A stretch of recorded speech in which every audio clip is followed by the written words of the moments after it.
Everyone. Good morning, colleagues. Welcome to the March 19th SANDAG Transportation Committee. Please join me in the Pledge of Allegiance. I pledge allegiance to the flag of the United States of America and to the republic for which it stands, one nation, under God, indivisible, with liberty and justice for all. Thank you, everyone. Next, I'm going to ask the clerk, Ms. Francesca Webb, to confirm that we have a quorum. Clerk? Yes, Chair, we do have a quorum. Thank you very much. I'd like to remind the members and the public on our process for both member and public comments. The primary members will be using their cameras and we will take live public comments. Members are asked to turn on their cameras when they have a comment or question, and then I will then recognize you. I'll ask our legal counsel, Ms. Amberlin, to provide a quick reminder on how the public comments will work. Please, Ms. Amberlin. Thank you, Chair Vargas. As noted on the cover page of today's meeting agenda, in addition to emailed comments, the public may also provide live comments during the meeting. When public comments are called for on an item, please click on the raise hand icon in the Zoom toolbar, which is located in the top right of the screen. The clerk will then call on you by the name you have provided. If you are participating by telephone, please press *9, which will raise your hand to indicate your desire to speak. The clerk will then call on you by the last 3 digits of your telephone number. The instructions for providing live comments are also on the bottom of the cover page of today's meeting agenda, which can be accessed from SANDAG's homepage at www.sandag.org. All comments, whether they were emailed or live, will be made a part of today's meeting record. Thank you, Chair. Thank you very much. All right, item number 1, approval of minutes. Are there any comments on the minutes? Any comments? No, Chair, we don't have any comments. Okay. All right. Is there a motion to approve the minutes? Campillo moves. Sankey second. Campillo and Nenti. So we have a motion and a second. I'll call on the clerk, Ms. Francesca Webb, for the roll call, please. Thank you. And I just wanted to note for the record that there were no hands from the public on this item. Thank you. For the San Diego County Regional Airport Authority, Gil Cabrera. Cabrera, aye. Thank you. For the City of San Diego, Vice Chair Campillo. Aye. Thank you. For the County of San Diego, Chair Vargas. Vargas, aye. Thank you. For East County, Councilmember Mendoza. Aye. Thank you. Metropolitan Transit System is absent. For North County Coastal, Councilmember Zito. Zito, yes. Thank you. For North County Inland, Mayor Ritter.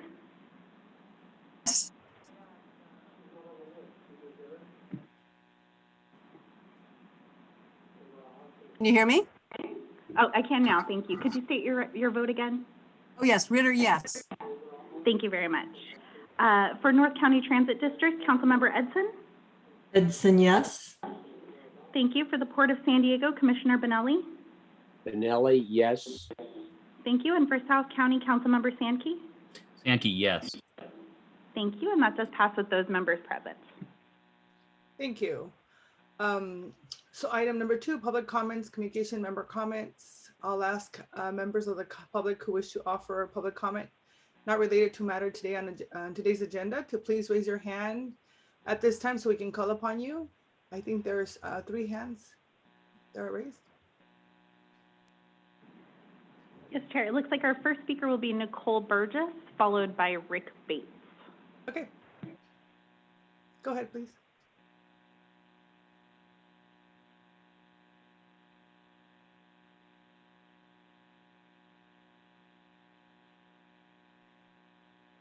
There. We can't hear you. Thank you, Chair Vargas. Appreciate to comment with the board members here today. Happy Friday. I grew up in South Bay, District 2, San Diego, and that have relocated to San Diego. I love all the beautiful cities that are represented on this board.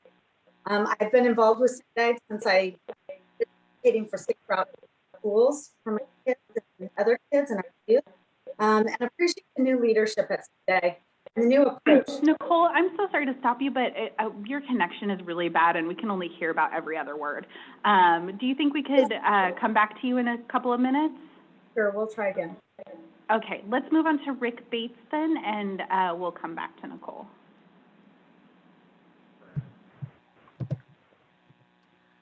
Hi, good morning, committee members. My name is Rick Bates with Unite Here Local 30, a member organization of the San Diego Green New Deal Alliance as well.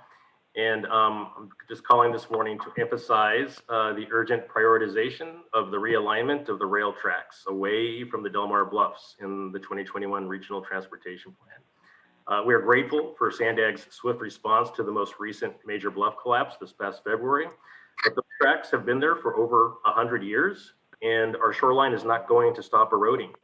There will be more bluff collapses unless we prioritize a long-term solution like moving the tracks inland. Last August,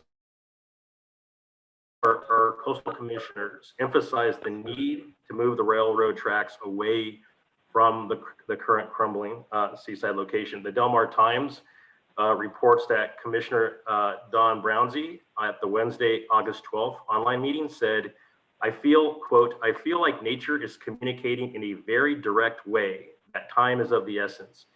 Also, another commissioner said, it is definitely a clear and present danger. It is urgent to move this thing landward.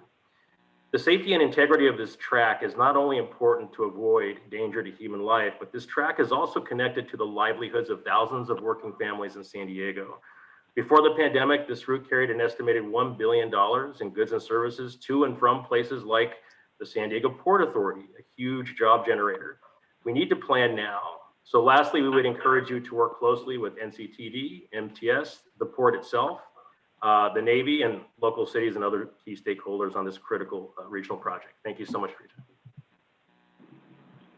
Thank you, Rick. Nicole, do you want to unmute yourself and give it another shot?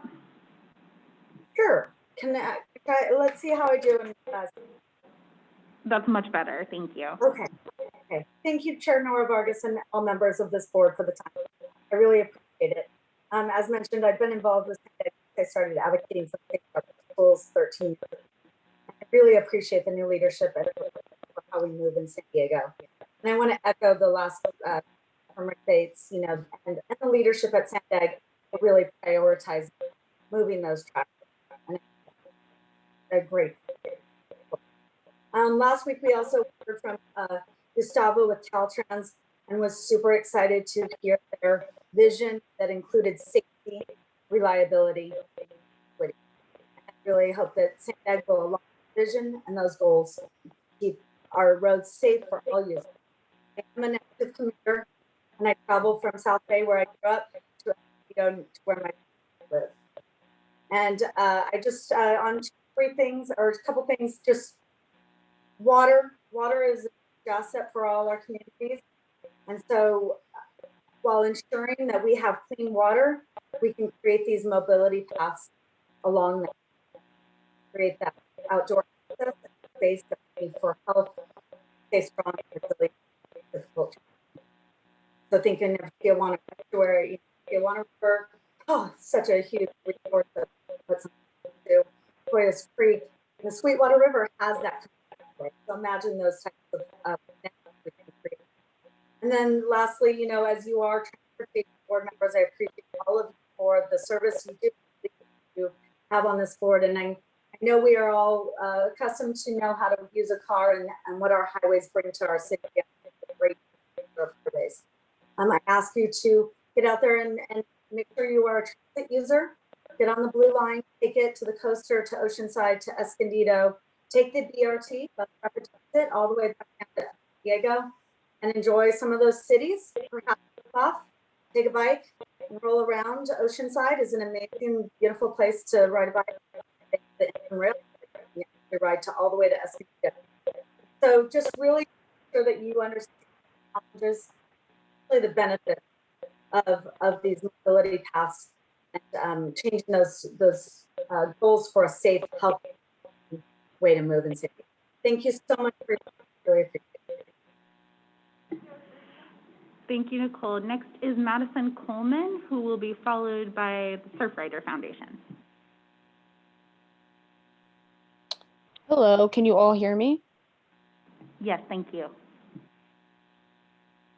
Okay, perfect. Good morning, committee members. This is Madison with Climate Action Campaign, calling to elevate the urgency of securing a viable long-term solution for the railroad tracks in Del Mar as soon as possible. First, we thank SANDAG for working swiftly to respond to the major bluff collapse in late February. The collapse just feet away from the tracks has made it clear again that lives are seriously at risk on this stretch of railway. Lawson is the backbone of the region's rail network. As the second busiest intercity rail corridor in the nation, carrying 7.6 million passengers and $1 billion in goods annually. Lawson is essential for economic security, all while reducing greenhouse gas emissions, vehicle miles traveled, and dangerous air pollution from freight trucks. The bluffs are eroding at an alarming rate of 6 inches per year. And with the increasing severity of the climate crisis, including sea level rise, flooding, and extreme weather events, we should expect more bluff failures in the near future with potential fatal consequences. We urge you to prioritize immediate realignment of the tracks further inland as part of the 2021 Regional Transportation Plan, so we can ensure safe, reliable movement of people and goods via the Lawson corridor for decades to come.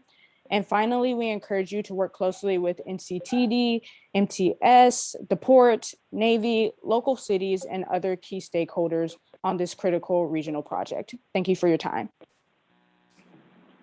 Thank you, Madison. Next is Surfrider Foundation. Hi, can you hear me? Yes, we can. Thank you. Awesome, thanks. Hi, my name is Laura Walsh. I'm the policy coordinator for the Surfrider Foundation San Diego County chapter, also calling in to support SANDAG in elevating the conversation around realignment of the tracks along the Bluff Top in Del Mar through the RTP. Surfrider is very interested in this issue, given 3 trains have actually fallen to the beach in this corridor, the last time in 1941, which presents a clear public safety hazard to both users of the train and to beachgoers. We also understand that stabilization in place will have impacts to the beach and the bluffs by impounding bluff sand and taking up beach footprint. And we appreciate the work SANDAG has done to keep that stabilization project as minimally impactful as possible. So we're very much in lockstep with staff when it comes to focusing energy on realignment. And as your director has rightly voiced, we can fight nature, but nature will always win. And with multiple collapses now happening within feet of the tracks, we're fighting a losing battle against natural bluff erosion, which will accelerate as sea levels rise, as other speakers pointed out.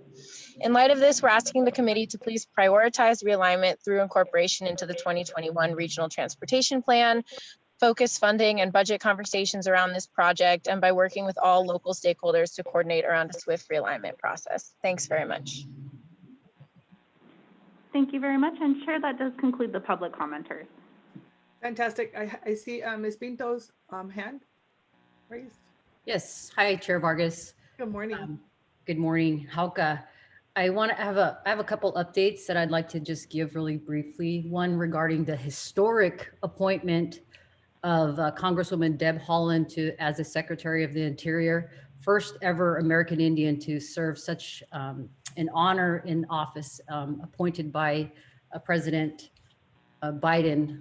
Second, I'd like to thank Executive Director Hassan Ikrada, John Haggerty, for allowing the tribal nations to inspect the bluff collapse.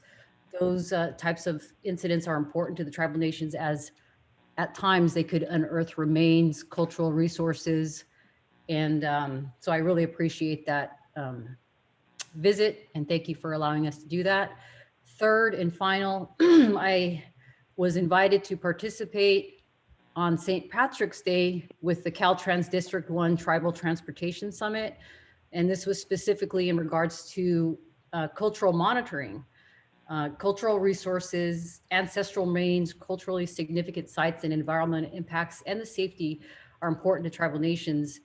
They're a link to our ancestors and our past, and all must be preserved and treated with respect. So as the chair of the NAC, which is the Native American Advisory Committee, we began discussions on a subcommittee focused on cultural monitoring practices and how important of a role it plays in Caltrans's transportation planning and projects. So we established a subcommittee with the help of Sarah Allred, Caltrans leadership, tribal leaders, cultural leaders, and tribal historic preservation officers. And we've met a handful of times, but the goal of the committee is to be able to shape future policies and improve Caltrans's process as it relates to tribal cultural preservation issues in transportation. So I just wanted to give those brief updates and thank you for your time. And that's all I have. Thank you. Thank you so much. Really appreciate it. All right, next, any other comments from other committee members? I see none. And so I'm going to go next to item number 3, which is our executive director's report. Mr. Hassan, good morning.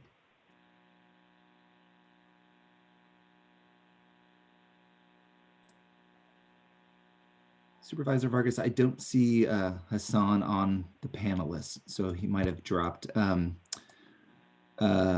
Francesca, I'm hoping we can come back to this. And Amberlynn, can you confirm that that's a possibility once he's able to rejoin? Yes, at the chair's discretion, we can come back to a certain item. Absolutely. Okay. All right. So why don't we go ahead and move on to the consent agenda. If a member would like to pull any items on the consent agenda, or if you have any questions or comments on the consent agenda items, please let me know. All right. I don't see any hands raised. So clerk, are there any public comments on the consent agenda? No, Chair, there are no hands from the public. Okay, so if no further discussion, may I have a motion to approve the consent calendar, please? Approval of consent, Edson. Okay, I think there was a motion by Edson and there's a second by Benelli. Nelly. Thank you. I have a motion and a second. I'll call on the clerk to call the roll, please. Thank you, Chair. For the San Diego County Regional Airport Authority, Gil Cabrera. Cabrera, aye. Thank you. For the City of San Diego, Vice Chair Campillo. Aye. Thank you. For the County of San Diego, Chair Vargas. Vargas, aye. Thank you. For East County, Councilmember Mendoza. Aye. Thank you. Metropolitan Transit System is absent. For North County Coastal, Councilmember Zito. Zito, yes. Thank you. For North County Inland, Mayor McNamara. Oh, I apologize. Mayor McNamara is not here. Mayor Ritter. I'm sorry, Mayor Ritter, you cut out right when you said your vote. Yes. Thank you very much. For North County Transit District, Councilmember Edson. Edson, yes. Thank you. For Port of San Diego, Commissioner Benelli. Benelli, yes. Thank you. And for South County, Councilmember Sankey. Sankey, yes. Thank you very much. And that does pass with those members present. Fantastic. All right. So moving on, the motion carries. Item number 6 is funding recommendations for cycle 11 specialized transportation grant programs call for projects. I'm going to call on Mr. Zachary Rivera. Yes, good morning, Chair. Good morning. Thank you very much. Good morning, Chair and members of the Transportation Committee. I am here today to discuss the funding recommendations of the Cycle 11 Call for Projects, or STGP. Can we go to the next slide? Thank you. But first, a little background on the STGP. The STGP is comprised of the Federal Transit Administration Section 5310 program and the TransNet Senior Mini Grant Program. Taken together, the STGP seeks to improve mobility for seniors and individuals with disabilities when other transportation options are unavailable or inappropriate. This is accomplished by removing barriers to transportation services, expanding transportation mobility options, and providing transportation services that meet the special needs of seniors and individuals with disabilities. Next slide. About every 2 years, SANDAG holds a competitive process or call for projects to disperse 2 years of Section 5310 and senior mini grant funding for projects that further the STGP goal and objectives. The projects are scored based on eligibility and evaluation criteria set by the SANDAG board with input from the Independent Taxpayer Oversight Committee, the Transportation Committee, and other specialized transportation stakeholders. Next slide. Before I discuss the results of the Cycle 11 STGP call for projects, here's a summary of the key activities that led to this point. We started this process around this time last year and came to this committee on July 17th with draft eligibility and evaluation criteria. We then presented the evaluation criteria that this committee recommended to the SANDAG on July 24th. Following board approval, staff released the call for projects on July 31st. Once the call closed on October 30th, SANDAG reviewed proposals from 11 nonprofit organizations and local agencies that collectively requested about $8 million in STGP funding to support 40 projects. Once staff ensured that the minimum eligibility requirements have been met, the projects were sent to evaluators external to SANDAG to review and score. Staff then developed project rankings and funding recommendations. Staff conducted a social equity analysis of the funding recommendations, and finally, staff completed a quality assurance review to identify any errors. Go to the next slide. The Section 5310 and Senior Mini Grant draft funding recommendations for the Cycle 11 STGP call for projects are shown in attachments 3 and 4 respectively in the staff report. As a result of the process, 27 projects are recommended for full funding and 3 projects are recommended for partial funding out of the 40 projects requesting STGP funding. Through the Section 5310 and Senior Mini Grant programs, the grant funds towards recommended projects represent approximately 73% of the total grant requests. All recommended projects advance the STGP goal and objectives, align with priorities identified in the coordinated plan, and provide varied services to meet the mobility needs of seniors and individuals with disabilities. Recommended projects include, but are not limited to, support for volunteer driver programs, information referral services, and purchase of accessible vehicles. Go to the next slide. For Section 5310 funding, 21 projects are collectively recommended to receive approximately $3.9 million as a result of the process. The recommended projects also show broad geographic coverage. On this map, the green shaded areas represent the service areas of projects recommended for funding. The darker the shade of green, the higher the number of projects serving that area. Additionally, red dots represent the number of low-income households, where 1 dot equals 100 low-income households. Blue dots represent the region's minority population, where 1 dot represents 300 people.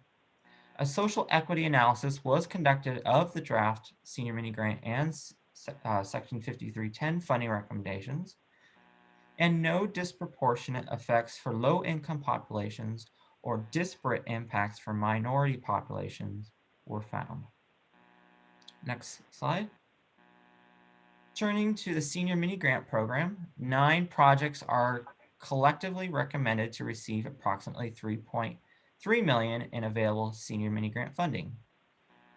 The recommended Senior Mini Grant projects also show broad geographic coverage as shown on this map and indicated in attachment 2 of the staff report.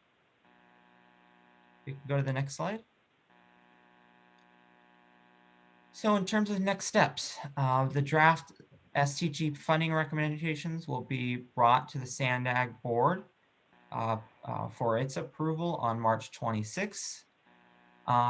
Pending board approval in April, the projects will be programmed into the Regional Transportation Improvement Program, or RTIP, and staff will submit a grant application to the FTA, Federal Transit Administration, to obligate awarded Section 5310 funding.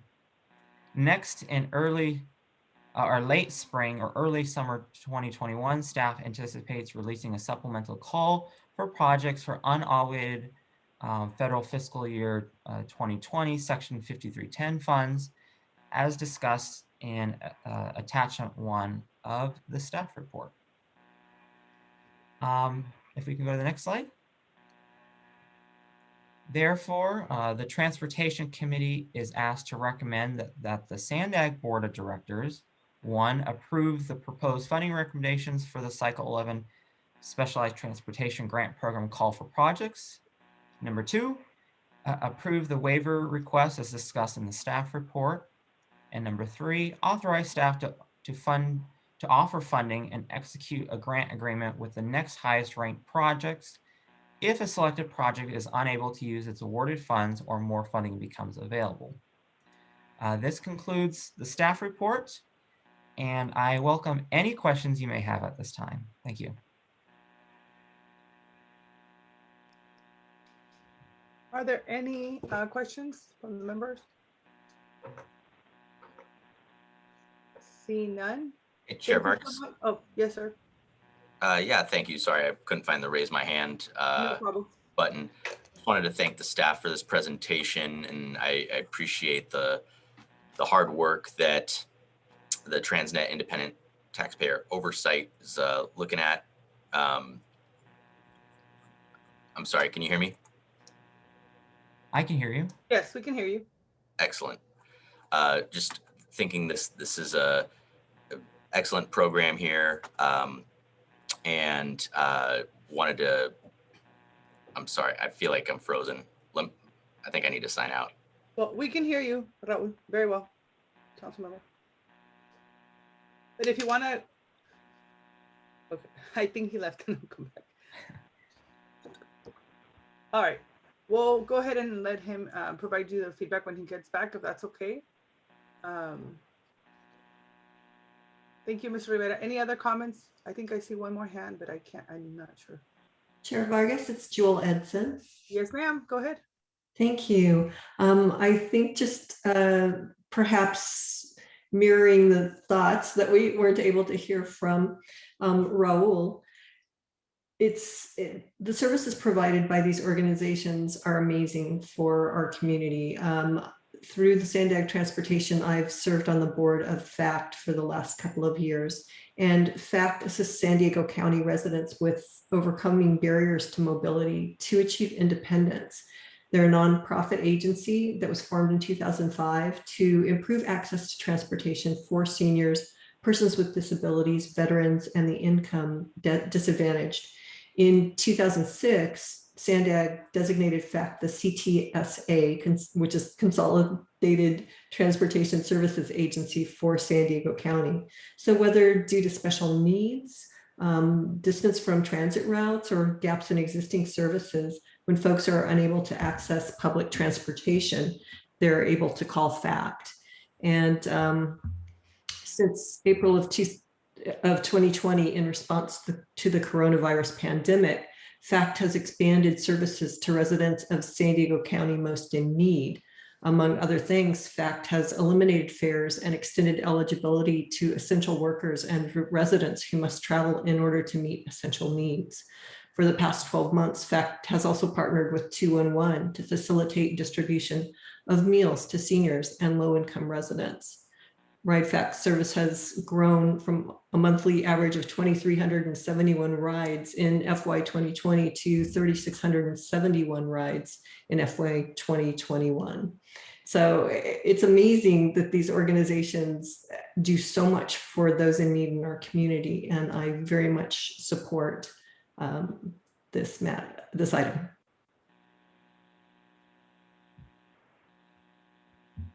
Thank you so much. Member Campino. Thank you very much. Sorry about the technical issue on my end. Thank you to the staff for this, appreciating the hard work of the TransNet Independent Taxpayer Oversight Committee and all the stakeholders who identified the funding for these important projects. I'm really grateful on behalf of my constituents in District 7 of San Diego, seeing these projects, particularly through the Jewish Family Services and St. Madeleine Sophie Center and Elder Help, for prioritizing and including communities like Linda Vista and Serra Mesa, Grantville, Del Cerro, San Carlos, and Tierra Santa. A few weeks ago, I sent a letter to MTS asking about the organization looking into feasibility of improving mobility options for seniors in Linda Vista, and received a letter back from them discussing and specifically citing to this program. And after speaking with Bayside Community Center in Linda Vista, I learned that there is a need for shuttle services and mobility options for many seniors in that area. And so just thinking of how the specialized transportation grant program works and the possibility of using senior mini grant funds to fund a pilot program, my question was if the need for those seniors in Linda Vista, they could be addressed through the Eldership Senior A-Go-Go program. Sure. So as I think in the staff report, there are at least a few providers that are recommended for funding that serve the Linda Vista area. I think you highlighted some of those. In terms of other organizations, we only scored projects that were submitted through the call for projects. So if there are other organizations that want to apply for a pilot program or anything of that sort, they're more than welcome to do so when the next call for projects is released. Okay, excellent. Thank you, Mr. Rivera. Appreciate that. I don't know if anyone made a motion on this, so if not, I'll make the motion to pass it. If they did, I will happily second it. No, your motion is fine. Is there a second? I would second Second, that, Cabrera. Edson. Okay, fantastic. We have a motion and a second. And so I'm going to ask the clerk to go ahead and call the vote, please. Thank you very much. And I did just want to note for the record, there were no hands from the public on this item. For the San Diego County Regional Airport Authority, Gil Cabrera. Aye. Thank you. For the City of San Diego, Vice Chair Campillo. Aye. Thank you. For the County of San Diego, Chair Vargas. Vargas, aye.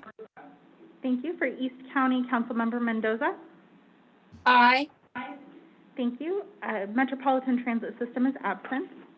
For North County Coastal, Councilmember Zito. Zito, yes. Thank you. For North County Inland, Mayor Ritter. Ritter, yes. Thank you. For North County Transit District, Councilmember Edson. Edson, yes. Thank you. For Port of San Diego, Commissioner Benelli. Benelli, yes. Thank you. And for South County, Councilmember Sankey. Sankey, yes. Thank you. And that does pass with those members present. Thank you so much. So we're going to go back to the Executive Director report, and I'm turning it over to Mr. Jim.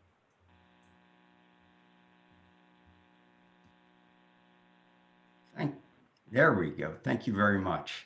Hassan is not available right now, so I am going to do his Executive Director's report and kick it off with the Del Mar Bluffs. You know, we've heard a lot about the Del Mar Bluffs just in already in this meeting, and to remind you that the bluff collapse happened about 3 weeks ago.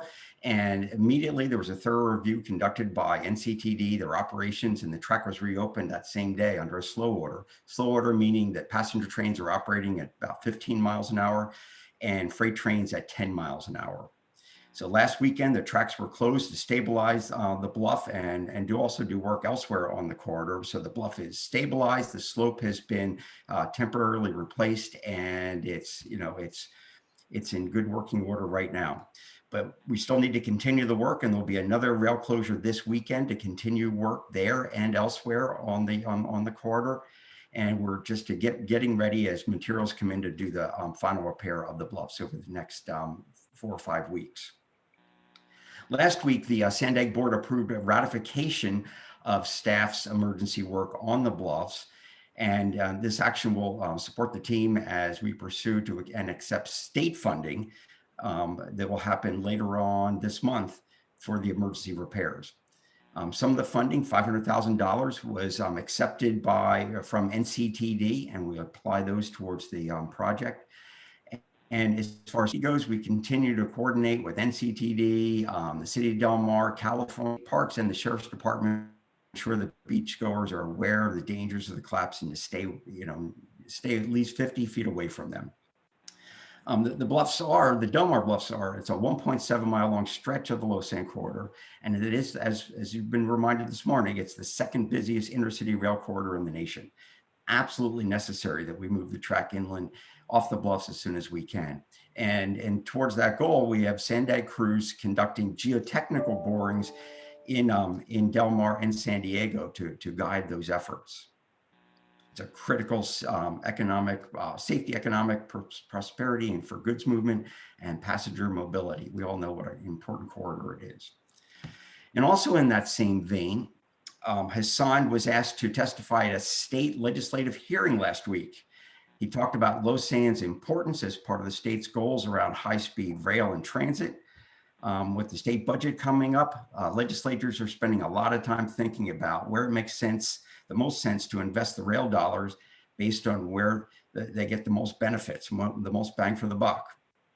And so he emphasized that the key role the Lausanne corridor plays as the backbone of the rail system for Southern California, and expressed the urgency in moving the rail tracks off the bluff face.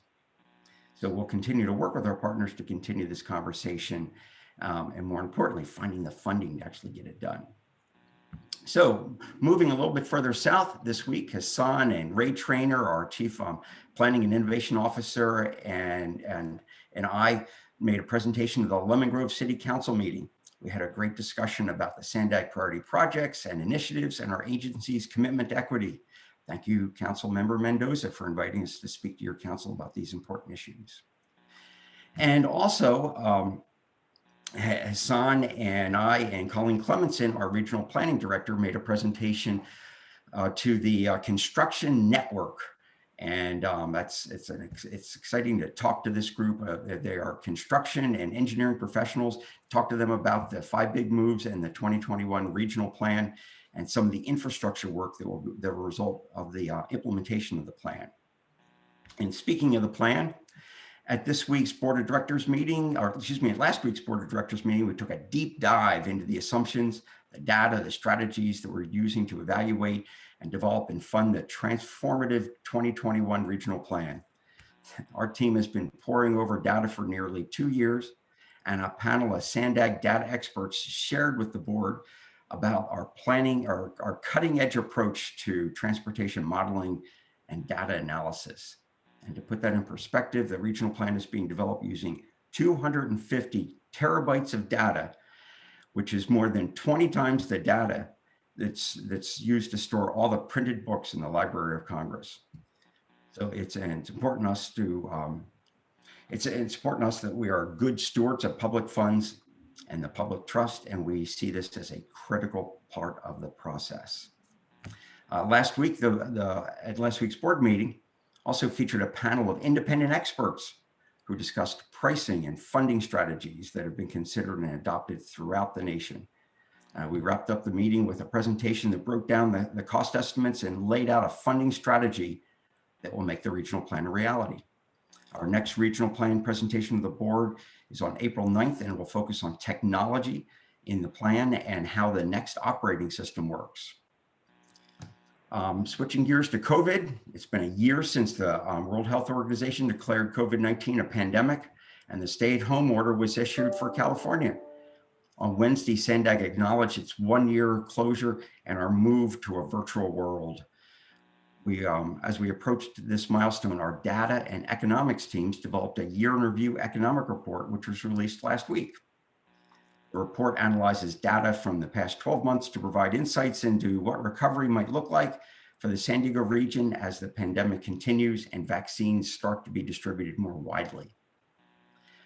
And moving on to the Central Mobility Hub, last week, Caltrans and Sandag held a virtual public meeting for the Central Mobility Hub and Connections Comprehensive Multimodal Corridor Plan, CMCPs, you sometimes hear them referred to.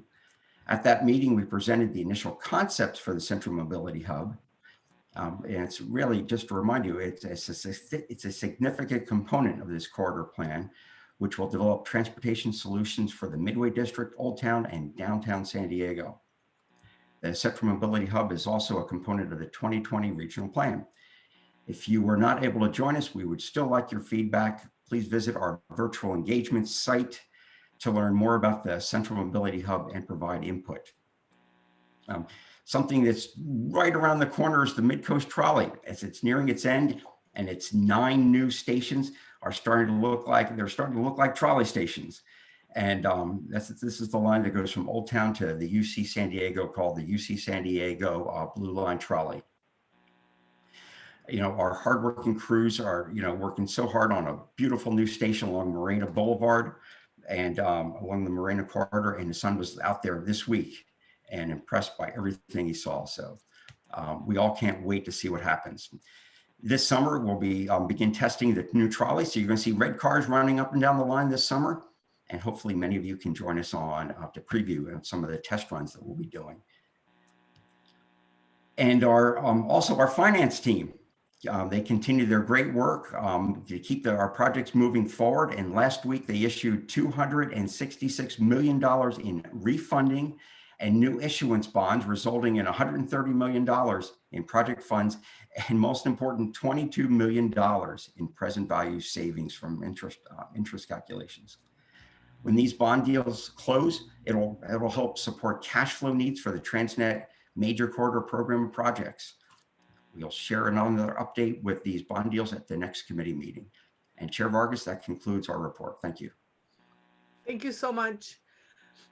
Next, are there any questions from the panelists? Members, I guess I should say. All right. Seeing none, I'm going to go ahead and move back to item number 7. Chair, Gil Cabrera did raise his hand for a moment there. Sorry, Chair, I just had a quick question for Jim. Is there a link or something we can get that has any of the at least discussions or some of the design proposals on the moving of the tracks? If I can get that, that'd be great. We will send that out to you. That was a study that was done, probably completed about 3 or 4 years ago. And we are now advancing that. So we don't have much to report yet on the advancement of moving the tracks at Del Mar, because those studies are continuing. But we will send you, in fact, we can send all of you the link to the last report. All right. Any other comments, questions from the members? All right. Seeing none, I am going to move over to back to item number 7, the draft of the fiscal year 2021 TransNet Triennial Performance Audit. I'm going to turn it over to Mr. Michael Kenny. Well, good morning, Chair Vargas and committee members. Thank you for the opportunity to present today. I'm the chair of the Independent Taxpayers Oversight Committee, or ITOC as we're known, and I have the pleasure of introducing 2 items today: the Triennial Performance Audit, which is item number 7, and the Annual Audit, or Annual Fiscal and Compliance Audit, which is item number 8. Both audits went very well, and as an independent body, the ITOC can affirm that SANDAG and its partner agencies continue to operate a well-run program in accordance with the provisions of the ordinance. One TransNet requirement is that we do share our audits with this committee before we finalize, and that is our item of work to accomplish today. The ITOC has reviewed both audits, and we did that at our meeting last week, both the recommendations of the audits and staff's responses to those recommendations. I would point those out in Appendix E of the report itself. There are 26 recommendations. Both Kathy and Leanne from our performance auditing firm will be discussing those in more detail. I'd like to highlight recommendations in the critical priority category. We have 4 rankings for our recommendations: critical, high, medium, and low. First, we're pleased to say that our audit confirmed many corridor projects have been implemented as intended, but we're recommending that SANDAG work towards clearly identifying the remaining TransNet extension ordinance projects that will be included in the 2021 regional. Second, while our audit confirmed that SANDAG financial controls have improved, our audit recommends that staff document current processes and procedures to inform decision makers of potential risks to project delivery or project schedule discussed through the annual plan of finance exercise. Third, while the audit showed SANDAG is committed to compliance and transparency, SANDAG reports frequently on progress and accomplishments. Going forward, the audit recommends better demonstrating accountability of reporting outcomes against goals and provisions. Lastly, our audit noted challenges in implementing the regional bikeway program, and we encourage the board, staff, and City of San Diego staff to work together on permitting issues affecting timely delivery of our bicycle program. I'm happy to take any questions that you may have for me at the end of the presentation. Our expert staff is also with us as well.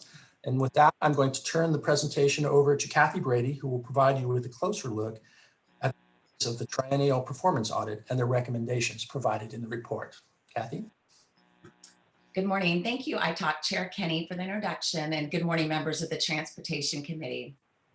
I'm Kathy Brady, a partner with Schoberg Evishink Consulting, here with Leanne Liu, a director with the firm, and we are pleased to present the results of our TransNet Triennial Performance Audit.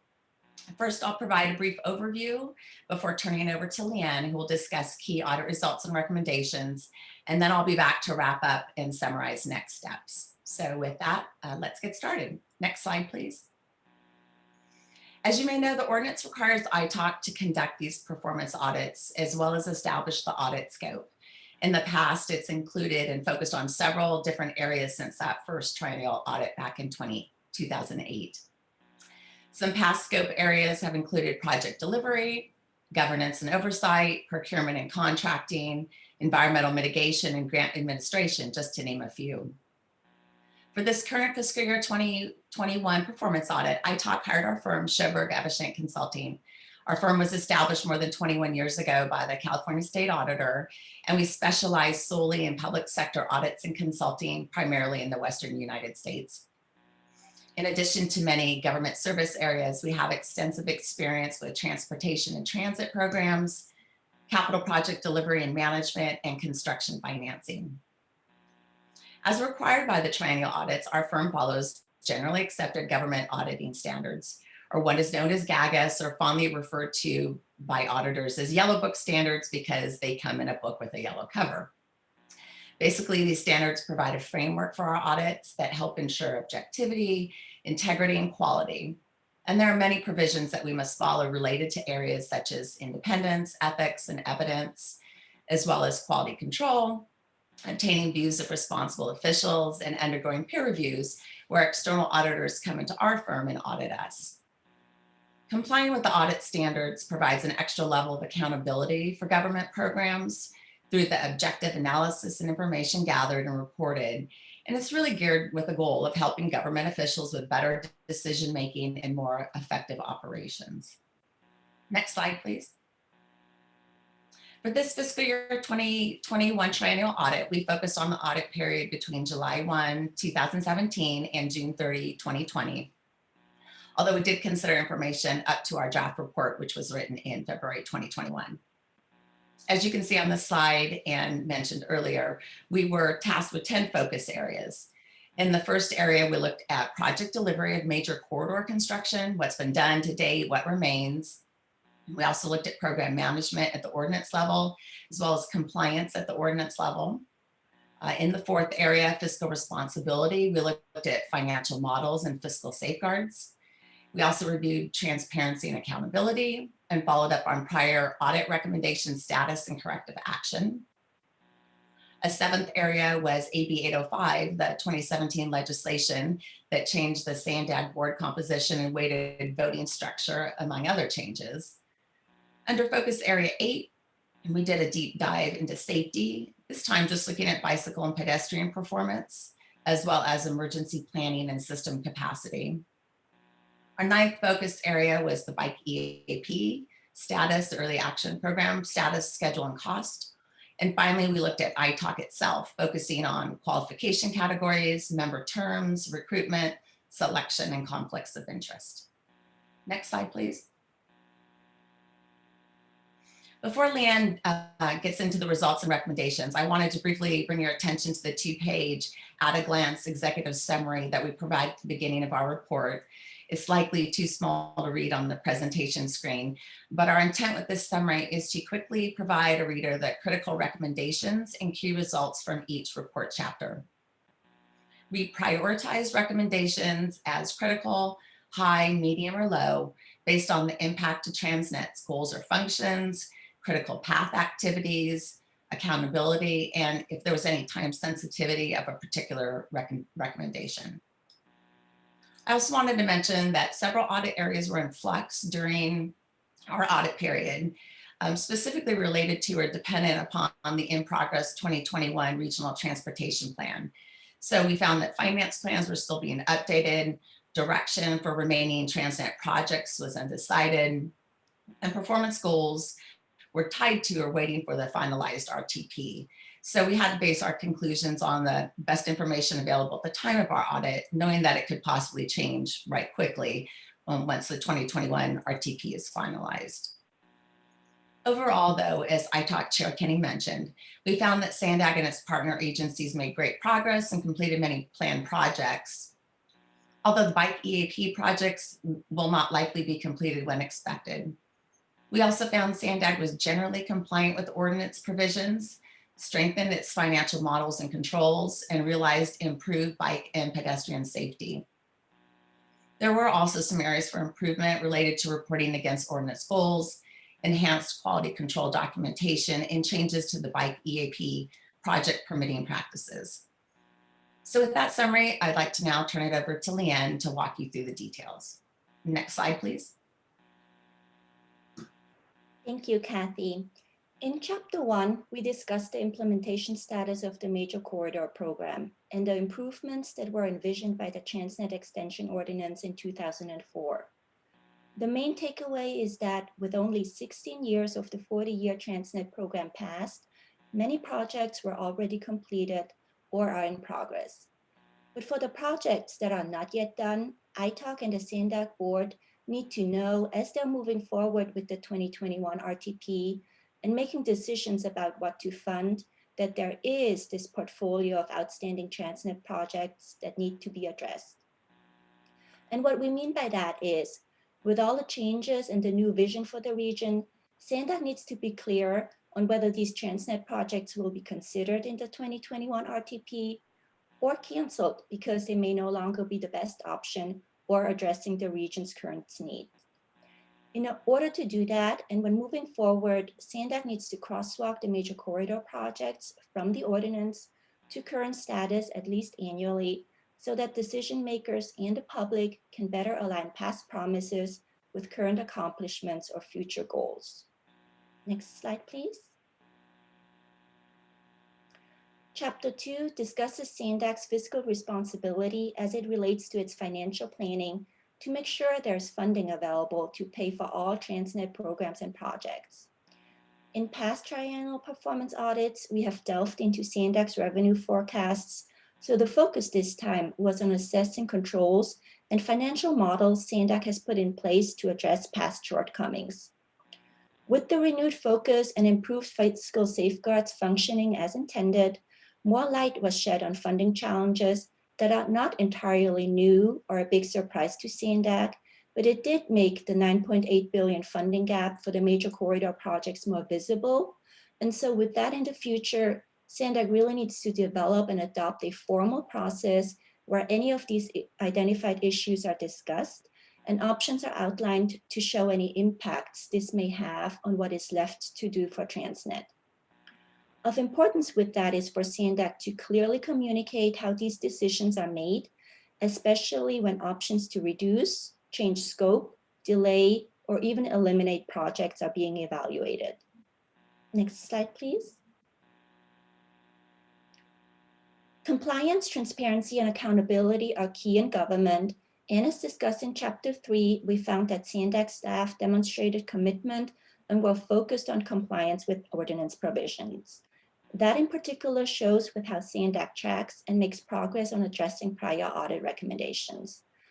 But a key area where we found that SANDAG could do better is in the reporting on actual progress made on projects, especially status as it relates to details on cost, schedule, scope, and accomplishments overall, and how those align or do not align with what the ordinance promised.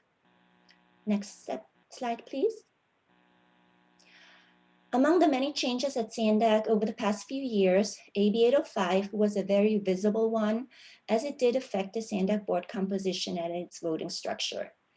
But as discussed in Chapter 4, in relation to how AB 805 impacted TransNet, we found that the change in board composition and the weighted voting did not significantly change the delivery of TransNet programs and projects. In fact, we found that the weighted vote option was only exercised 12 times over the last 3 years and only changed the outcome of the tally vote 3 times for TransNet related items. And therefore, there were no audit recommendations in this chapter. Next slide, please. The last triennial performance audit and the 10-year look back review of TransNet had identified a negative trend for bicycle and pedestrian safety.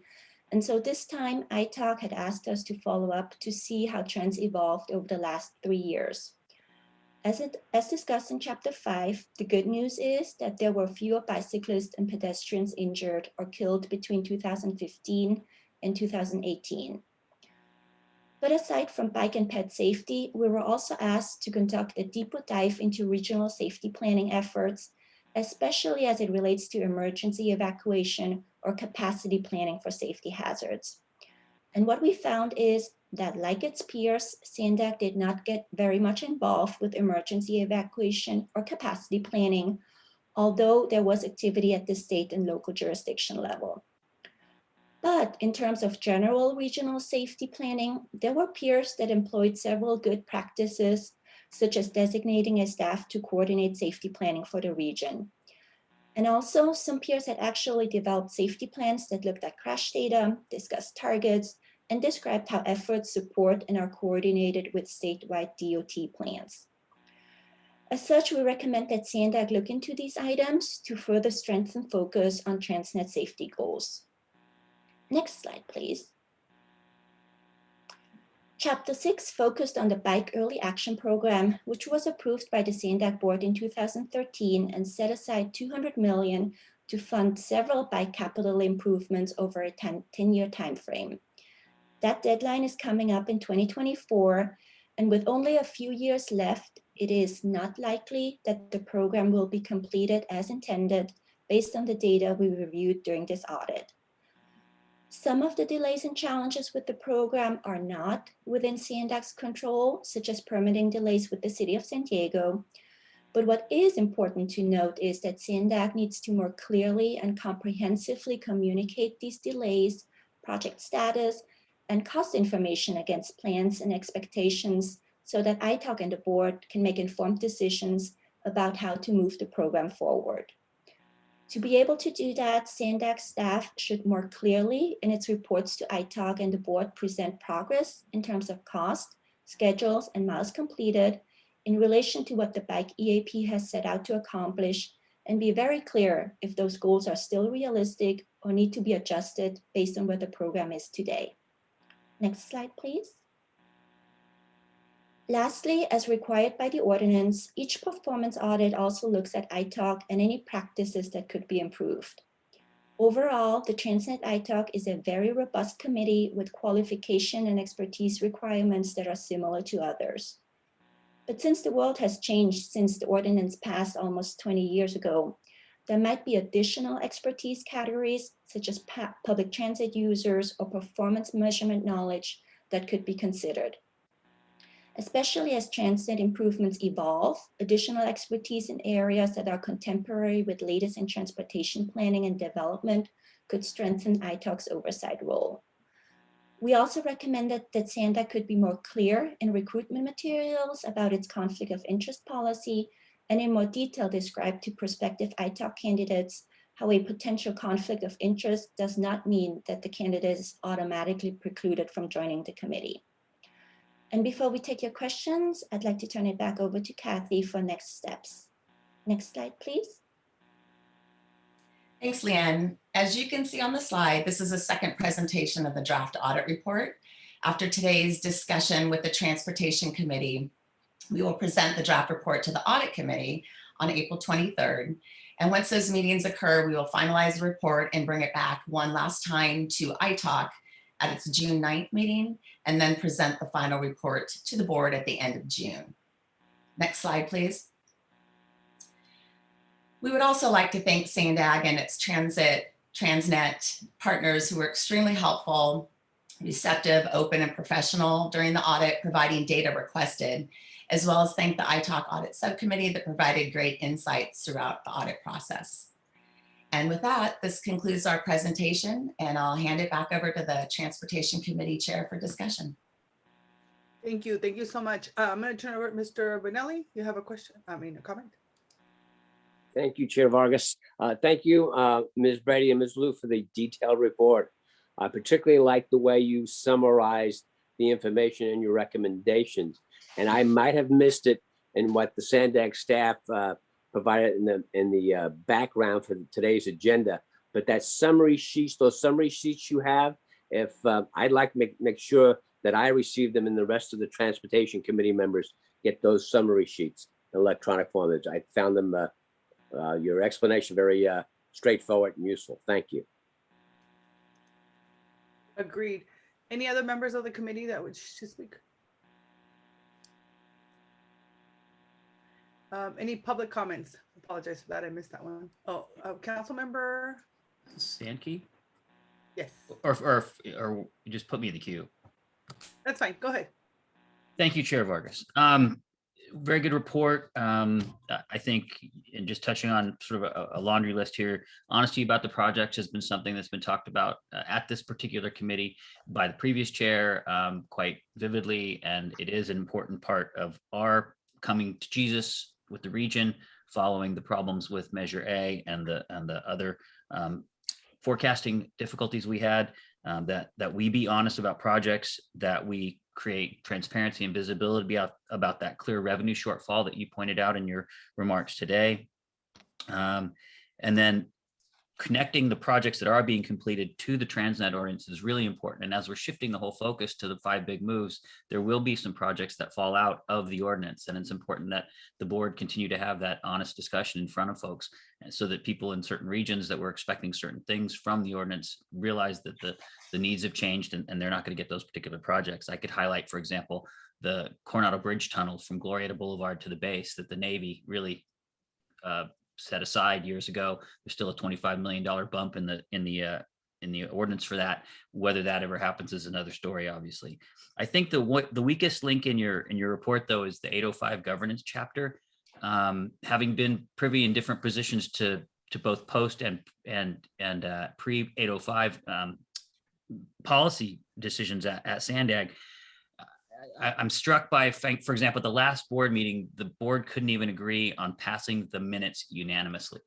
So 805, while it may have had very little impact on the transit ordinance, which I absolutely understand is important focus of your audit, I think we would be remiss, or I personally would be remiss in not identifying the difficulties in regional governance that has become a byproduct of the 805 ordinance. The winner take all mentality that's now pervading this organization as well as national politics, frankly, isn't doing our regional transportation system justice. Finally, the safety and planning and wildfire climate change adaptation stuff that we've incorporated into all of our planning, certainly as we look at the Del Mar Bluffs, as we look at housing being built in the Otay Mesa area, where that particular several thousand units are now in question. We're at the same time trying to build housing, but if we have a safety process that actually was followed pretty well, and then at the end seems to have been deemed inadequate by other agencies. If we're going to get out of our housing crisis, it's going to have to be safely managed, but it's going to have to be managed in a pragmatic and effective way to create housing in the spaces where we can do that. And I think the bike plan, the bike delays are significant. I know there's a huge cry for better management of that program in terms of getting the projects completed. And as the audit points out, many of those are not part of Sandag's in control, but certainly having had Linda Culp give us years and years now of updates on the projects that seem to be stuck in some kind of bureaucratic difficulty. The fact that we have to do copious environmental studies for a bike lane, which is good for the environment, has always kind of flustered me. And so finding ways to streamline that, get it done properly, but get those things built would mean a lot to our region, particularly for the advocates that we hear from meeting after time and time again. So again, I think this is a real honest audit. I think it brings for us, and hopefully for the board as they see it this coming forward, a real wake-up call for where we are as an agency and places we can go to improve. So thank you very much for your time today. Thank you. Member Zito? Thank you, Chair. And also, yeah, thank you to Michael, Kathy, and Leanne for the really good presentation and the committee for the report. I would echo Councilmember Sankey's comments about this audit being very comprehensive and I think a very, very honest look at where we're at and what we need to be done, what needs to be done. I did have one question that could be addressed, perhaps is, could we be refreshed as to what the follow-on steps or the next steps are from a timeline perspective? Obviously, some of the requests in the audit are time sensitive, and does this then go before the full board? And then if the full board approves certain things, an action plan is developed with dates, and then that goes back to the full board. Just wondering how long it's going to take for us to get to an action plan on some of the audit recommendations that's actively being worked, or maybe they already are. The other comment I wanted to mention as well is that in the audit plan or in the audit recommendations, in a couple places, there was a little bit vague language. Specifically, I'll give an example of Chapter 6 on the bike EAP. One of the critical recommendations was consider estimating and communicating. I mean, do we really just want to consider it? And that word consider was used in a number of the recommendations. And does that mean that the audit committee is unclear if that's the best way to go about it? Otherwise, I would just suggest removing the word consider in the various locations and just giving us the recommendation from the committee, because it seems a little bit unclear as to what you're asking for with that language in there. Thank you. Thank you so much. Any other members? Did you want to respond, Ms.? Yes. Good morning, Chair Vargas. This is Ariana Zerniden. So I work on your TransNet program and I staff the Independent Taxpayer Oversight Committee. To answer the first question regarding next steps, yes, so this is just the draft version of the audit, which the ITAC accepted at their meeting last week, and we are required to bring this to the Transportation Committee for review. There's a 60-day period that is outlined in the ordinance, and that's to resolve any inconsistencies or technical changes that may need to be made to the audit before the ITAC adopts the final version of the audit at its meeting in June. And then we will circle back with the board of directors as part of the presentation of the ITAC's annual report, which includes the results of this audit and the fiscal audit that you'll hear about as part of the next item. So that's kind of the process. And then in terms of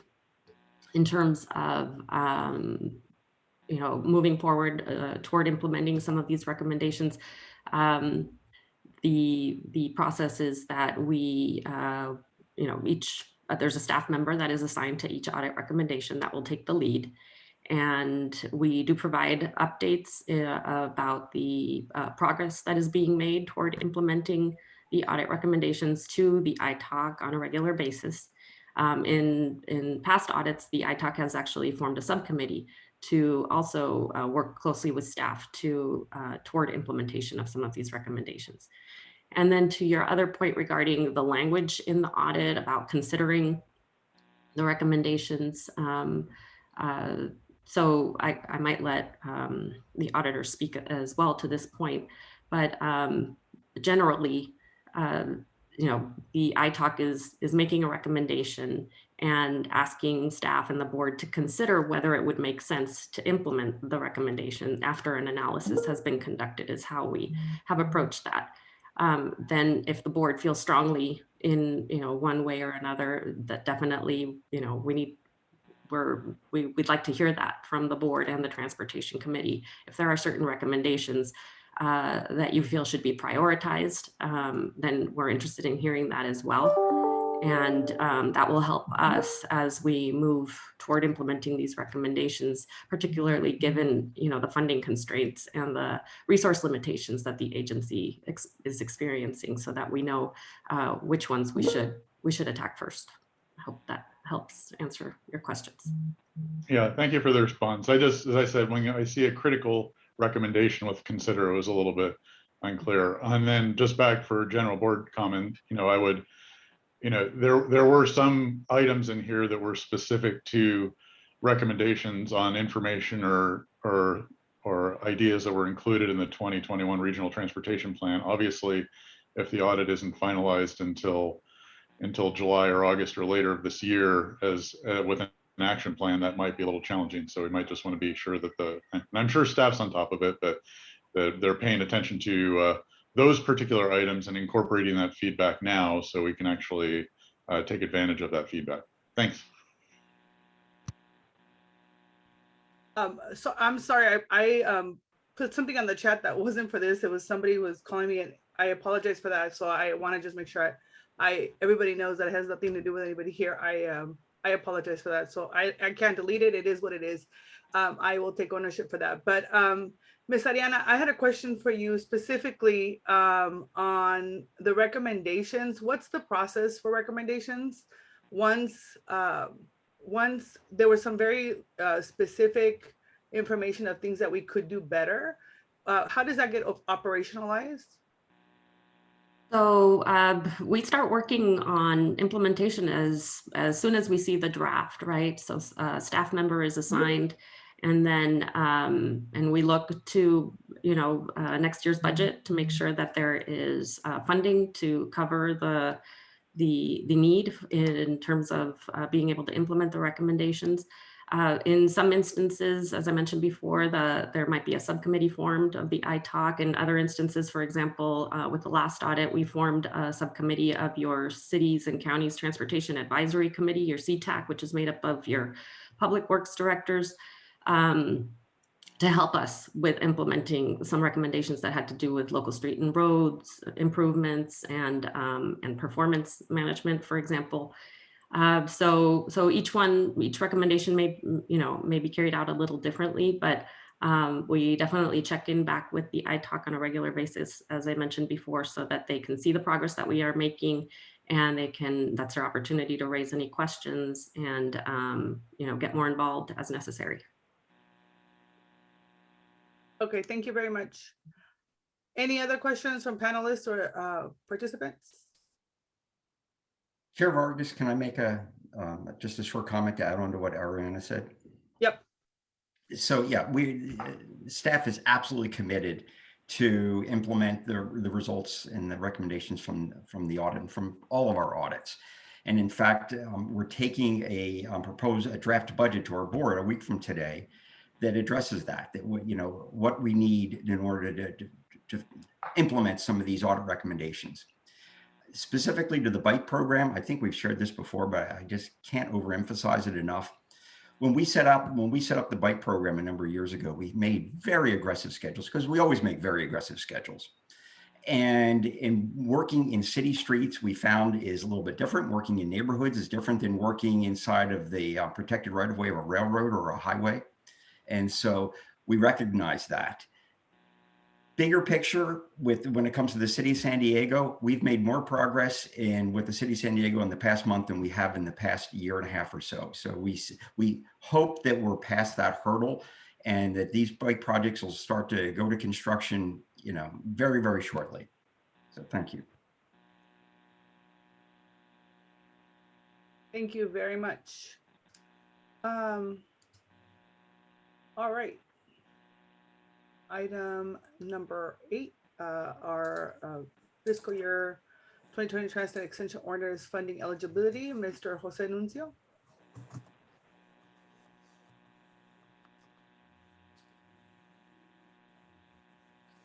Chair Vargas, this is Mike Kenny, the ITOC chair. I have a short introduction for this item. And Jose, if I'm stepping on your toes, I apologize. Not at all. Actually, Chair, I'm coming in on item 8B. 8B. Okay, well, I apologize for that. No, not a problem. Go ahead, Michael. All right, thank you very much. Again, Chair Vargas, as mentioned earlier, the ITOC conducts annual fiscal and compliance audits of all TransNet recipients each year. There are 2 components to this item. Item A, which is the fiscal audit, and item B, which is the transit operator's eligibility request. Once the auditors present on item number 8A, staff will go ahead and cover the next steps like we just did on the previous item. Fiscal and compliance audits have been conducted for the period of July 1, 2019 through June 30, 2020. These audits are performed annually to assist the ITOC in providing oversight for the expenditure of funds under the TransNet Extension Ordinance.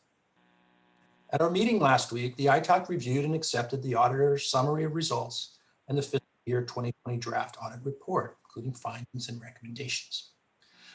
Went smoothly. The cities, the counties, and the transit agencies were largely in compliance, and we commend the agencies on this effort. It's no small effort. Thank you. Before we finalize the audit report, it is required that we share the results and recommendations with yourselves, the Transportation Committee. I'm joined today by Jennifer Farr of Davis Farr, which is the firm which conducted the 2020 audit on behalf of the ITOP. Ms. Farr will share an overview of the initial findings and recommendations of the audit. At the end of the presentation, Jennifer will turn it over to Leanne Wallace, Sandag staff, who will cover the next steps of the audit process.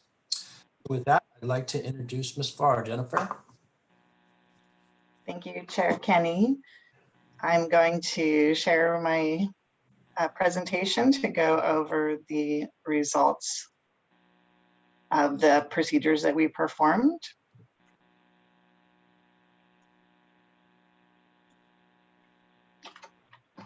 And unfortunately, I'm not doing it very well.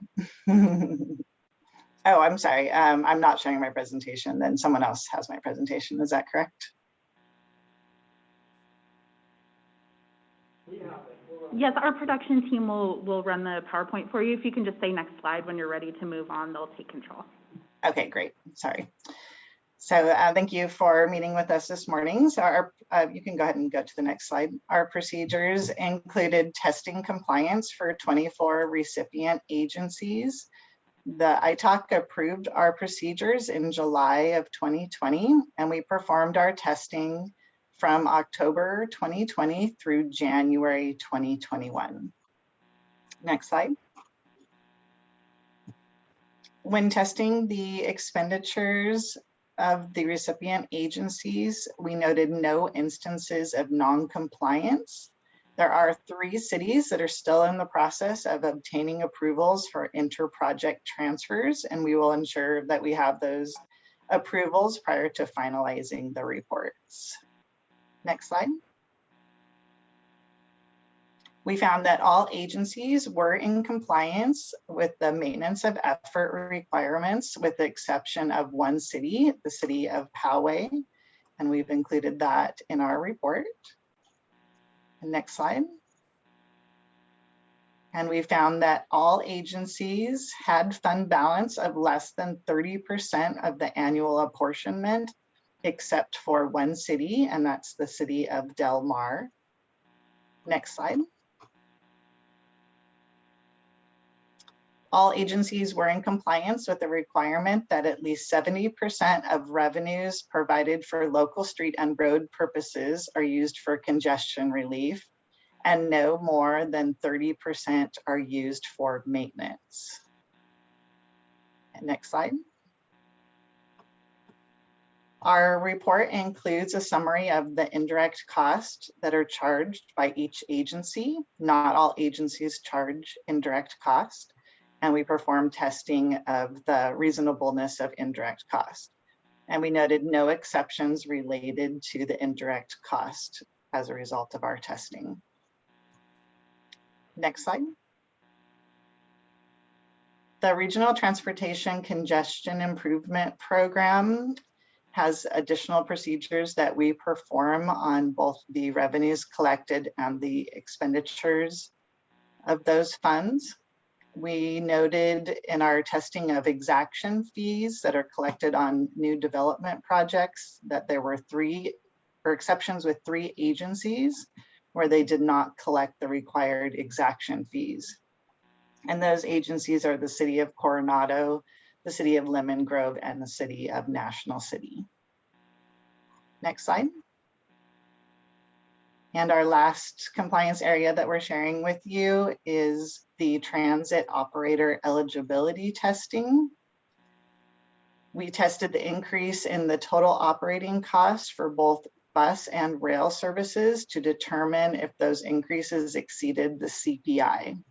For the year that we were testing, CPI actually decreased by 4.96%. And we found that both the Metropolitan Transit System and the North County Transit District were not in compliance with either the bus or the rail eligibility. And this is the item that will be discussed with 8B further in the agenda. Next slide. The last two slides are just to show you those calculations. And again, it'll be covered in the next item. But you can see Metropolitan Transit System, their total operating cost per revenue vehicle hour for bus was 8.35%, and for rail was 3.65%. And next slide. And for NCTD, their total operating cost per revenue vehicle hour for bus services was 7.47%, and for rail services was 10.84%. And last slide. At this point, I'm going to turn the presentation over to Leanne Wallace for next steps. I'm also available to answer any questions about our draft report. Thank you. Okay. Thank you, Jennifer. Hello, everyone. So here's our next step for this audit.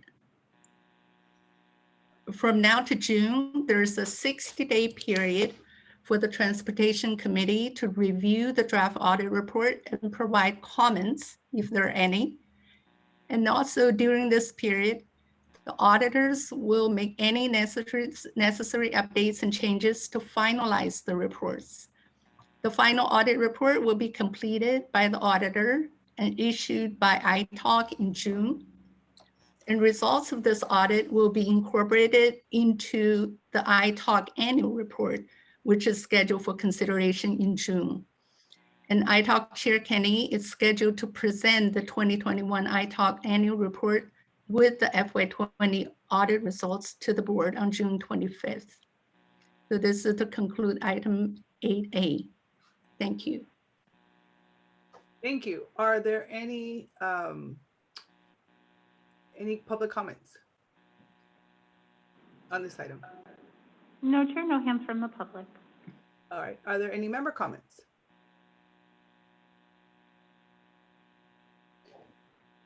Being that I'm new to the Transportation Committee, my only question was, what is the process? Is this the only moment to provide any comments to the audit?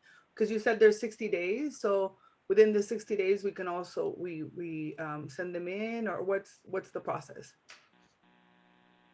Yeah, that is correct. If there's any, because those reports are still being finalized, ongoing. So if there's any comments during your review, you can coordinate, send it to our TransNet department. So Ariana will be helping to coordinate, and also our finance staff, Yen Ho, is also in the process. All right, thank you. I figured that. Okay, Mr. Cabrera? Just following up on that, is that comments like individual committee members, or is that comments as a committee? That is, that if somebody has a comment, we bring it to the committee, it's discussed, and then the committee forwards it on, or is it on an individual basis? Just want to make sure I understood that. Okay. Ariana, in the past, can it be both ways? So from the individual members and also through the committee? Yes, and I think what we're referring to is that 60-day process. 60-day timeframe where we can receive individual comments, whether they be from the public, the Transportation Committee, or other committees or members that are part of the SANDAG board, for example. Well, it'd be interesting to see once. Oh, thank you both. It would be interesting to see if you receive those committees within the 60 days to be able to bring back to the whole committee. So to Mr. Cabrera's point, so that we can share some of the recommendations that were brought up, so that everybody's on the same page. Yes. Yeah, so what would happen is that any comments that affect the report or any changes, those would be documented into the final report, and that gets posted on the SANDAG website along with all the prior fiscal audits and performance audits. They're all there. And definitely, I think what we could do perhaps is send an email communication letting this committee know that report has been finalized and any comments received incorporated. Thank you. I appreciate it. All right. If there are no other comments, I'm going to go ahead and move on to Mr. Jose Nuncio with the fiscal year 2020 TransNet Extension Ordinance Funding Eligibility Request. Mr. Nuncio.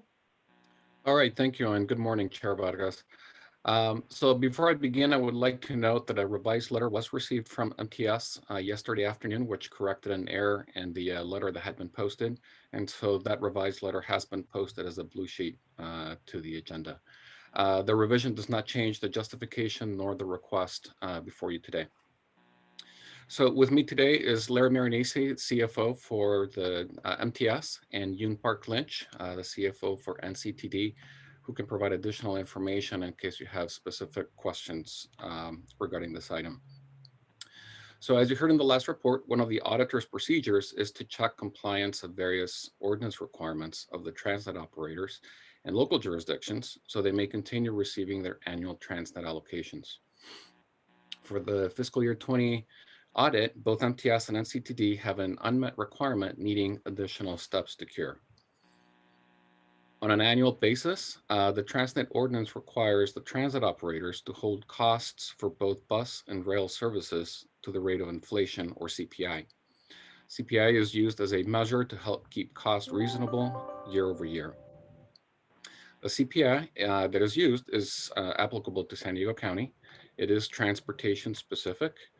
And for fiscal year 20, CPI actually decreased by 4.96%. However, for NCTD, the operating cost per revenue vehicle mile for rail services increased by 10.84%. And for MTS, the operating cost per revenue vehicle hours for bus services increased by 8.35%, and revenue vehicle miles for rail services increased by 3.65%. The ordinance takes into consideration years in which this occurs and provides a few options for board consideration. The transit operators may exclude certain unforeseen costs. They may use an average over a 3-year period, or they may use a combination of the two methods. Per the ordinance, both NCTD and MTS are requesting to recalculate their fiscal year 20 operating costs using a cost exclusion and the 3-year average methods as described in attachments 2 and 3 respectively. And these are the letters from NCTD and MTS. Specifically, NCTD is asking to exclude certain costs resulting from an adjustment from actuarial estimates for NCTD's CalPERS pension liability, other post-employment benefits, third-party claims liabilities, and workers' compensation reserves liability, as well as COVID-related service impacts. MTS is asking to approve the 3-year average comparison relative to trolley operations and to calculate annual eligibility excluding COVID-related service reductions for bus operations. Other than COVID-related impacts, these types of exclusions have been requested in the past and approved by the board. Also for your consideration, this request was considered by the Independent Taxpayer Oversight Committee, or ITOC, at its meeting last week, and they recommended approval of this request. So we have a recommendation for you with this item. The Transportation Committee is asked to recommend that the Board of Directors, acting as the San Diego County Regional Transportation Commission, approve the TransNet funding eligibility requests of the North County Transit District and the San Diego Metropolitan Transit System. As I mentioned, we have representatives from both MTS and NCTD, and we are all available for any questions you may have. So thank you, Chair, and that concludes my report. Thank you. Are there any public members that would like to speak on this item? No, Chair, no hands from the public. Okay, are there any member comments? Vice Chair Campillo. Thank you, Chair. So thank you, staff, for this presentation. Just to clarify here, so essentially, we're going to be adjusting the eligibility requirements here because there was the non-compliance shown from 8A, correct? That's correct. Okay. So the audit within 8A identified these areas that needed to be cured, and so the transit operators have the ability of, they can request that certain costs may be excluded or that the cost may be calculated through an alternate approved way. And so in order to be able to meet the threshold. Got it. So in essence, because there was non-compliance, because there was not enough revenue, because of any number of reasons, we're essentially going to be adjusting that so that there is compliance and they're eligible for other funding. My question relates to, with the American Rescue Act just going into effect, especially with lots of funding for transit agencies specifically, does that at all change this calculation or the way we should think about this? Right. So the funding that came from the federal government to assist the transit operators, and I can let both representatives, speak for themselves, but the funding was used and has been used to address, some of the additional costs related to COVID. But the question before you today has to do with the cost of operating the services in order to be eligible for TransNet. So these are two separate issues. But yes, the transit agencies have been using those funds to help them through these difficult times. Okay, I guess what I'm saying here is, if we, let's say we didn't change the compliance metric to make the two agencies compliant based on the audit, could MTS and NCTD use federal stimulus dollars from the most recent act that was just passed last week for the money, rather than TransNet dollars that they would therefore be eligible to get for fiscal year 21 as a result of changing the non-compliance to compliance? I'll begin, and perhaps Larry or Yoon can add to this, but yes, they could. One thing we have to remember is that these funds were one-time funds. So when those funds are expended or depleted, then that's it. If this request were to not be approved, essentially what happens is that the allocation that the transit agencies would receive would essentially be frozen at the same level as the prior year. And so they would not be eligible for that increase in TransNet revenues that everybody else would be experiencing. Okay. Understood. All right. Thank you. Do you have any other questions or anyone? Oh, I yeah, through the chair. Yes, sir. Yeah, thank you. Thanks, Jose. Good presentation. You made a comment about similar requests have been approved by the Transportation Board in the past. I'm curious, does that also then include, have we allowed these increasing pension costs to be part of the exclusionary item in the past, or is that the first time that's been done? No, I believe that pension liability has been considered in the past and has been approved in the past. Okay, thanks. And then if these changes or requests are approved, when the cost escalation is viewed from a future perspective, so say next year on North County Transit, will they only be expected to stay within CPI after the 10% bump this year? Because if their operations costs have gone up over 10% this year, that means next year they'll be compliant if they're only within CPI after that 10% bump, or does it somehow continue to get normalized over 3 years? So, I just wonder what's the mechanism by which when costs next year are viewed, they're viewed in the context of a typical increase this year as opposed to a very significant increase. Right. So if you look at it from a year-to-year basis, so essentially next year we will compare against the inflation that was experienced over the prior year. So right. So we do look at it from on a 1 year basis.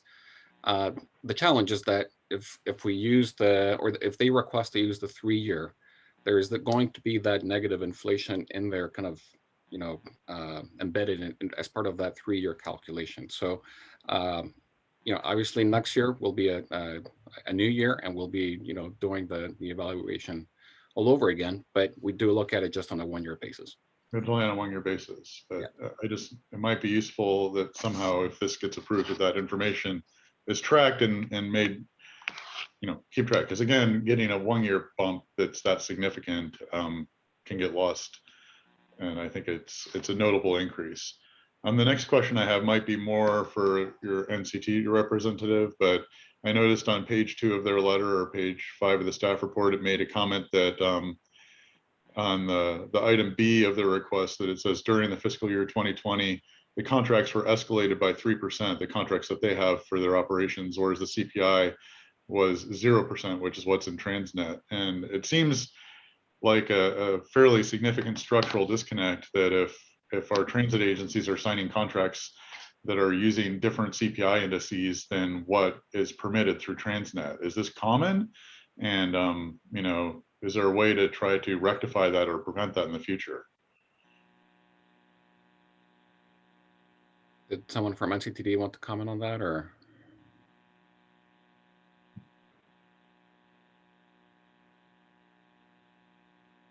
I think June is muted.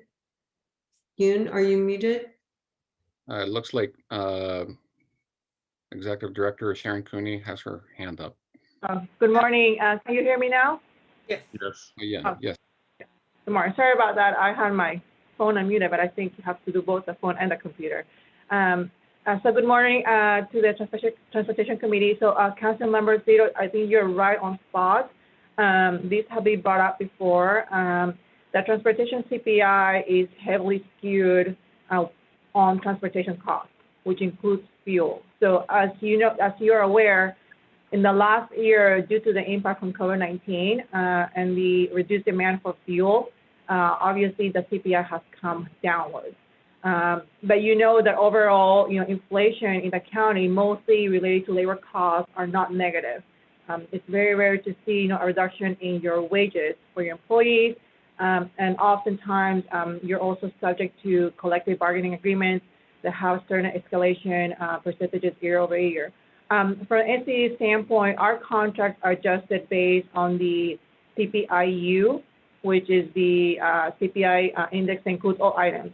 So that will include salaries, wages, utilities. So it's a mix of, it's a basket of different items that come into that calculation. So we have brought up to the commission a request to consider changing the CPI that's used for compliance purposes, because year over year there is a disconnect between what is an actual CPI that impacts your day-to-day versus the CPI that's being used for TransNet, which is, like I mentioned earlier, heavily skewed based on fuel costs. Thanks. Yeah, good answer. I just think that as we head into the future, particularly if we're going to be doing possible new revenue measures or opportunities for revenue generation on the 2021 Regional Transportation Plan, that we should be paying attention to these types of items and making sure that what we're asking our agencies to measure themselves by is actually what is being used to implement the contracts that we're asking for with respect to building and operating our facilities, because otherwise it puts us in these funny situations. Thanks. Those are my questions. Member Edson, and then Member Cooney, and then Member Cabrera. Yes, thank you. I think it's important to note that transit agencies across the country have experienced significant declines in consumer ridership and revenue, and CTD is not alone, nor is MTS. And accordingly, the FTA and the state have taken action to provide statutory and administrative regulatory relief to ensure funding allocations remain stable and that penalties are not triggered during these challenging times. And these were challenging times. Thanks. Thank you. Ms. Cooney? Hi, this is Sharon Cooney. And I just wanted to reiterate what my counterpart at North County Transit District mentioned. There's a lot of things that are out of our control as a transit agency. And one of them is, for instance, the increases in the wages caused by a lot of different factors that we have no control over in our region. One is the high price of housing. The other is the decisions to go ahead and increase the minimum wage. All of this increases our need to fund our employees at a higher rate as well. And then our contractors who we contract with, they are also facing that as well. So as we negotiate our contracts with the TransDev or First Transit, they're getting those same impacts we are as an agency because of the high cost of living in San Diego. And so that metric that was built into TransNet is almost it's like an antique. It's really not the best way to gauge performance on our budgets. So I just wanted to mention that and reiterate what my counterpart at North County Transit District said. Thank you. Member Cabrera? Thank you, and thank you for the report. I do support the request, but two things. One is I've now heard the transit agency suggest that the metric that we're using doesn't really work, and so I guess the question is it possible to adjust that metric, or is that just part of the sort of bonding that we don't really have a choice but to adjust it on a year-to-year basis as it's requested? So that's question one. Question two is, or more comment, is on a going forward basis. I understand that this year was unusual, and so I'm not as concerned about it this year, but it would be helpful to have a historical information when these requests come forward in terms of if requests have been made in the past, as from the agencies making the request, as well as sort of a sense of our historical approach to these. That would just be helpful from my perspective to put everything in context. So if I may respond, yeah, thank you for those comments. So on the first comment, yeah, you're right. It's actually something that has been brought up in the past. Is this particular measure the right one? We recognize, it's certainly not perfect, but it does allow the transit agencies to compare against something. And if they can't meet the threshold, they do have the ability to come before you and before the board to seek a waiver, from that. But obviously, we're open to continue the discussion with the transit agencies. We have discussed this particular measurement with the transit agencies in the past, and obviously, we're open to continue to do that. Your second question, yes, we can provide more like a historical of what kinds of requests have been made over time, to provide you greater context as you review these requests. So thank you for that.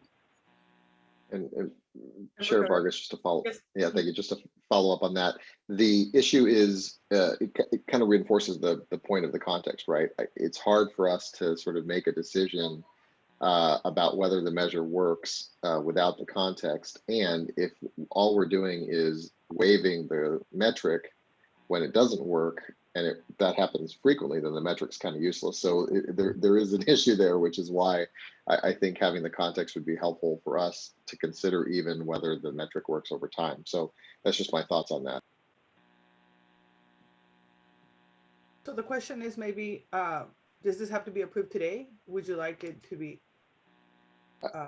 No, actually, the request is to have the Transportation Committee recommend to the board that they approve this request. I understand. So the question that I'm having is, if there's additional information that's needed, is there a time issue, right, of why it needs to be approved today? I guess is what I'm asking. Seeing that I have two different members are asking questions, that's all.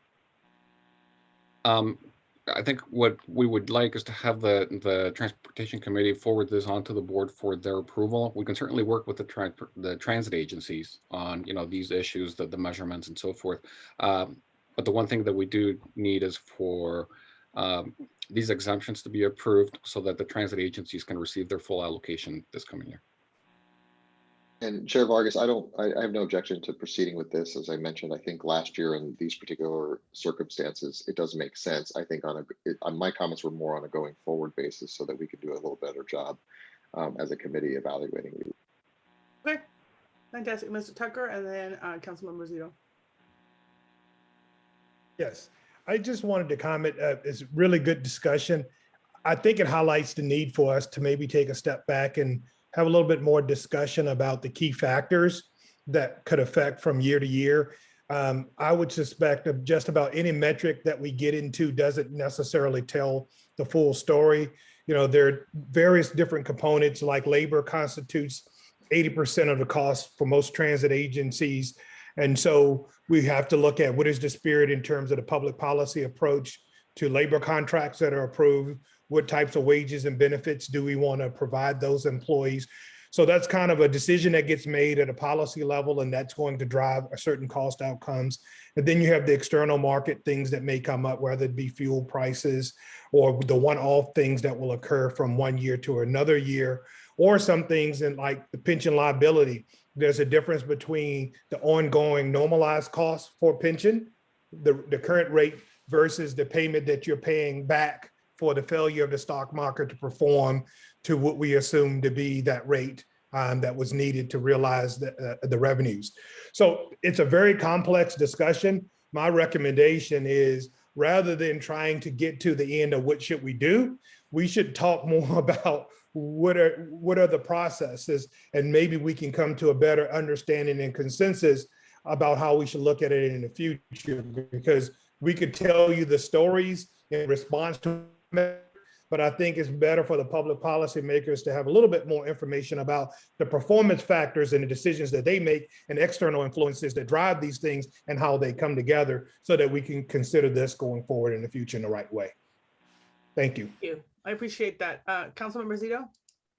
Yeah, thanks, Chair. I wasn't trying to hinder this from moving forward, but rather just represent and raise a few things that I'd like to make sure are tracked going forward.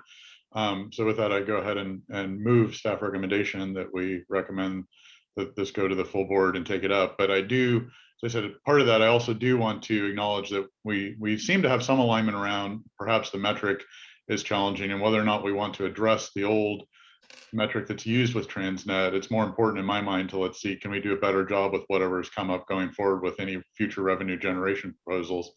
And then two, the other part, which I do find a little bit worrisome, again, is it's entirely clear what's hit us this year. It's entirely clear why we face challenges this year, which have driven costs up significantly. But I just, coming back next year, it's a little, I just want to make sure the committee and the board is aware of the cost increases that occurred this year. So if there are a significant scope that hits us again next year, we can take a real critical look at it, because that, in my mind, would be problematic at that point. And actually, hopefully things will start resolving out to a better future as the economy comes back up and our current crisis resolves and moves away. One last comment. I appreciate the comments made by Matthew Tucker. I just, to me, there's two kinds of external influences. There's COVID, which is almost entirely unpredictable and a huge cost generator. And there's the pension items, which are certainly external, but they're not unpredictable at all. And we know what's coming towards us with the pension items. And all government agencies, I think, need to do their responsible job of planning for the increased costs that are coming and trying to manage those as best we can without driving through exception processes. Thank you. Thank you. And so that was a motion. Is there a second? Second by Edson. Thank you, Ms. Edson. All right, I'm going to ask the clerk to call the vote, please. Thank you, Chair. For the San Diego County Regional Airport Authority, Gil Cabrera. Cabrera, aye. Thank you. For the City of San Diego, Vice Chair Campillo. I vote aye. Thank you. For the County of San Diego, Chair Vargas. Vargas, aye. Thank you. For East County, Councilmember Mendoza. Aye. Thank you. Metropolitan Transit System is absent. For North County Coastal, Councilmember Zito. Zito, yes. Thank you. For North County Inland, Mayor Ritter. Ritter, yes. Thank you. For North County Transit District, Councilmember Edson. Edson, aye. Thank you. For the Port of San Diego, Commissioner Benelli. Benelli, yes. Thank you. And South County is absent. And that item does pass with those members present. Fantastic. With that, our next Transportation Committee meeting is scheduled for Friday, April 2nd, 2021 at 9 a.m. And so we are adjourned. Have a wonderful day.